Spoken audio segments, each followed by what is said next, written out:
Hey, di sini adalah perusahaan Lam Communication. Butuh bantuan dalam bidang IT.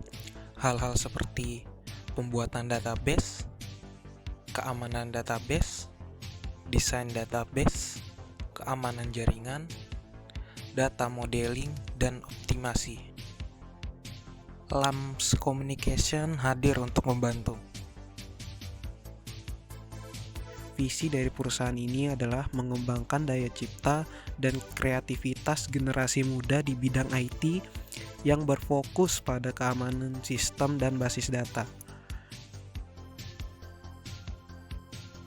Misi dari perusahaan ini yang pertama adalah memastikan basis data dan sistem keamanan bebas masalah dan berjalan dengan lancar dengan melakukan pemeriksaan secara berkala. Yang kedua adalah menyediakan keamanan sistem terbaik untuk melindungi data-data pengguna yang ada di sistem basis data. Yang ketiga adalah memudahkan pengguna dalam menyimpan, mengakses, dan juga memperbarui serta dapat menghapus data.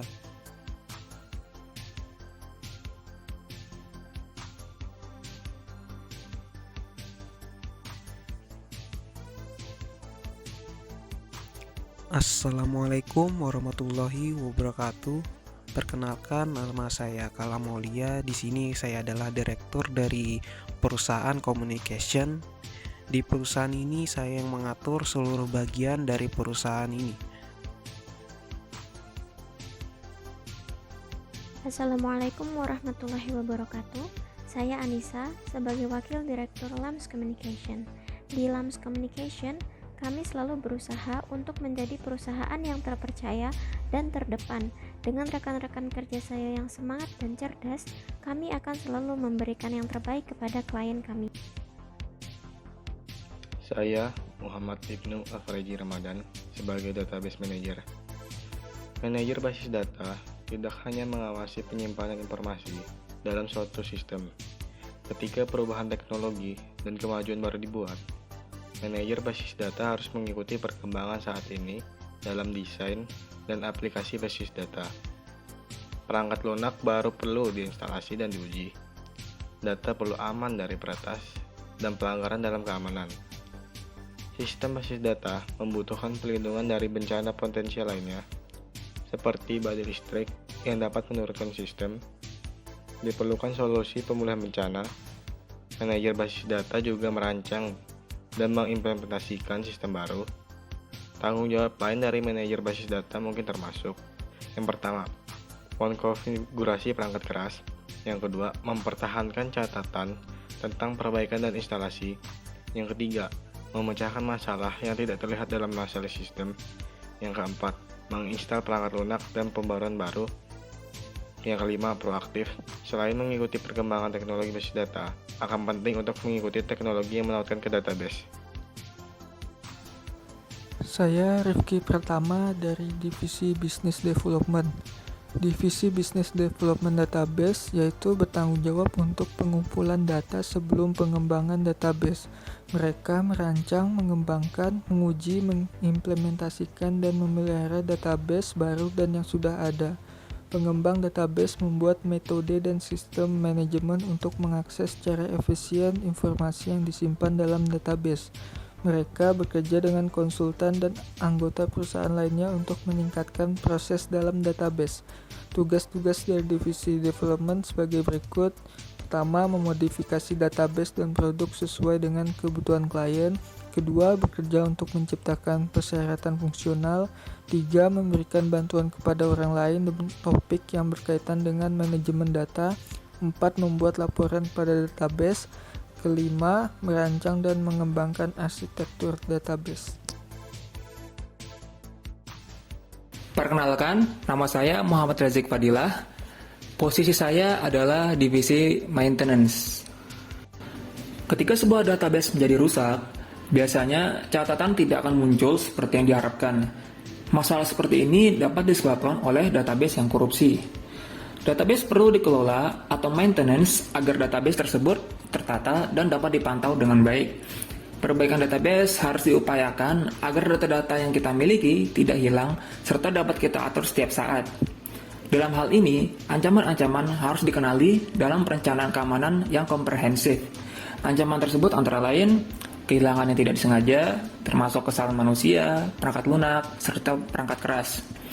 Kemudian ada pencurian, kehilangan privasi, kehilangan integritas data, dan kehilangan ketersediaan data.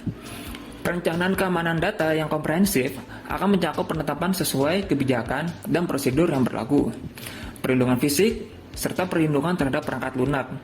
Untuk pengelolaan atau maintenance keamanan database mencakup view, aturan otorasi, prosedur yang didefinisikan pengguna, prosedur enkripsi, skema autentikasi, backup, penjadwalan, dan recovery.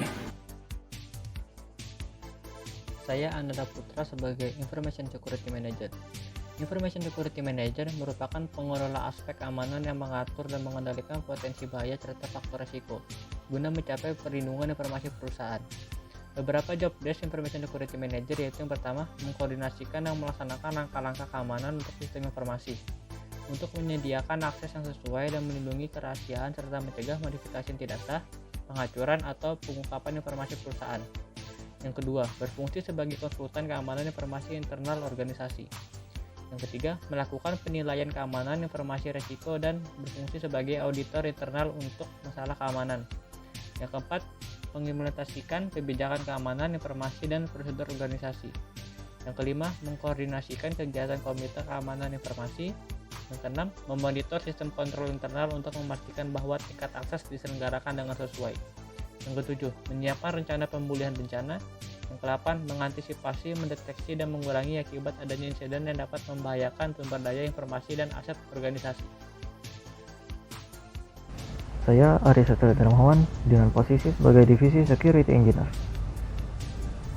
Security Engineer adalah orang yang bertanggung jawab untuk merancang dan menerapkan strategi terbaik untuk melindungi jaringan internal perusahaan dari akses yang tidak diinginkan. Memiliki peranan dalam mengatasi berbagai masalah teknis dari software dan hardware, menerapkan sistem deteksi gangguan, memasang firewall, serta melakukan pengujian penilaian keamanan dan analisis resiko, mengevaluasi langkah-langkah keamanan baru, dan membuat rekomendasi keamanan IT kepada petinggi perusahaan. Deskripsi kerja di posisi Security Engineer umumnya mempertahankan standar pengembangan, kebijakan, dan prosedur, menanamkan keahlian keamanan dalam setiap Scrum, yaitu metode RPL yang bertumpu pada kekuatan kolaborasi tim, update, menjaga, dan menerapkan program pelatihan bagi karyawan baru, memecahkan permasalahan software yang berkaitan dengan keamanan, melakukan konfigurasi firewall di seluruh jaringan, membuat algoritma yang mengatur proses untuk autentikasi, otorisasi, dan enkripsi, dan berbagai tugas lainnya yang berkaitan dengan keamanan jaringan internal perusahaan. Assalamualaikum warahmatullahi wabarakatuh. Perkenalkan, nama saya Abi Abdillah Fasya. Posisi saya adalah sebagai seorang security analyst. Apa sih dengan yang namanya itu security analyst? Seorang security analyst bertanggung jawab untuk mengamankan data dan keamanan informasi sensitif milik perusahaan. Mereka bekerja sama dengan departemen lainnya untuk merencanakan dan menerapkan sistem keamanan terhadap perusahaan mereka. Seperti namanya, maka mereka bertugas untuk menganalisis keamanan serta potensi ancaman terhadap perusahaan. Selain itu, mereka juga kemudian merekomendasikan solusi untuk tindakan pengamanan untuk data dan informasi sensitif perusahaan, khususnya dalam hal teknologi. Tujuan utama dari pekerjaan seorang security analyst adalah untuk mencegah adanya peretasan dari hacker yang dapat mengancam keamanan informasi perusahaan.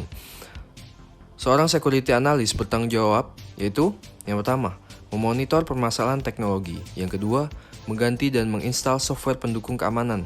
Yang ketiga, melakukan pengujian terhadap sistem yang dibuat. Yang keempat, mengembangkan prosedur atau SOP keamanan informasi perusahaan.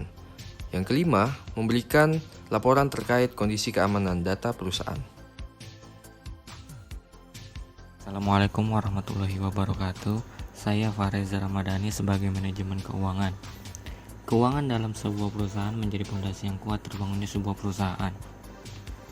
Keuangan juga bersifat sangat riskan. Jika tidak dikelola dengan baik, akan menjadi amburadul dan tentunya akan menghentikan jalannya sebuah perusahaan. Manajemen keuangan adalah kegiatan perencanaan, pengelolaan, penyimpanan, serta pengendalian dana dan aset yang dimiliki suatu perusahaan. Tujuan adanya manajemen keuangan adalah menjaga arus kas, memaksimalkan keuangan perusahaan, mempersiapkan struktur modal, memaksimalkan keuntungan, meningkatkan efisiensi, dan mengoptimalkan kekayaan perusahaan. Fungsi dari keuangan manajemen sendiri adalah 1. Planning, 2. Budgeting, 3. Controlling, 4. Auditing, 5. Reporting. Prinsip manajemen keuangan adalah akuntabilitas, konsisten, kelangsungan hidup, transparansi, standar akuntansi, dan integritas. Perkenalkan, nama saya Banu Pangestu Adianto, berasal dari divisi marketing. Memasarkan produk berupa barang ataupun jasa agar dapat dikenal oleh target pelanggan khususnya dan masyarakat luas pada umumnya. Oleh karena itu, marketing juga dekat dalam kehidupan sehari-hari karena mereka ditugaskan langsung ke lingkungan masyarakat untuk menarik calon pelanggan agar tertarik untuk membeli produk yang dipasarkan. Seperti contohnya merencanakan suatu produk. Merencanakan produk yang akan dijual, di bagian marketing bisa masuk ke pasar untuk mengamati keadaan pasar. Dengan begitu akan memudahkan untuk mengetahui apa saja yang menjadi minat masyarakat terhadap produk tertentu. Selanjutnya adalah menentukan harga jual. Bagian marketing bisa mencari tahu terlebih dahulu berapa kisaran harga yang cocok untuk dijual di lingkungan masyarakat, entah harga yang sama dengan produk lainnya atau yang mendekati harga rata-rata produk di pasaran. Agar produk perusahaan bisa dikenal oleh banyak orang, tentu harus melakukan promosi. Zaman sekarang ada banyak cara untuk mengenalkan produk ke masyarakat, mulai dari iklan televisi, media cetak, ataupun di internet. Selain itu, memberikan diskon pada produk, voucher, atau giveaway akan lebih menarik perhatian masyarakat untuk membeli. Memiliki sikap yang ramah kepada semua orang. Pelayanan yang baik adalah hal utama agar bisa menarik perhatian pelanggan untuk membeli produk yang dipasarkan, agar dapat memberi pelayanan dengan sangat baik. Nama saya Biko Haryanto. Posisi saya di sini sebagai divisi administrasi. Staf administrasi merupakan bagian atau divisi yang pasti ada di setiap perusahaan. Tugas administrasi mulai dari perencanaan, penyusunan laporan, pencatatan, hingga hal-hal yang berkaitan dengan data usaha. Tugas dan tanggung jawab administrasi. Tanggung jawab, kelancaran serta keakuratan data penjual serta data tagihan. Tugas-tugas terkait dengan data penjualan. Mencatat dan memeriksa status data penjualan mana yang sudah masuk serta yang belum juga, supaya mempermudah untuk menindaklanjuti kekurangannya. Menginput data penjualan sehari-hari dengan cermat, benar dan juga cocok. Cek hasil input. Memeriksa kembali tiap-tiap data yang sudah diinput supaya tidak terjadi kekeliruan. Membuat cross-check dengan customer bila temukan selisih pada harga jual di faktur dengan data komputer. Membuat cross-check 1 kali dalam 1 minggu dengan pihak pabrik. Kemudian laporan. Merekap tagihan dari konter per periode. Mendistribusikan salinan faktur konsinyasi ke setiap konter. Buat informasi penjualan serta tagihan customer serta pabrik. Merekap return customer.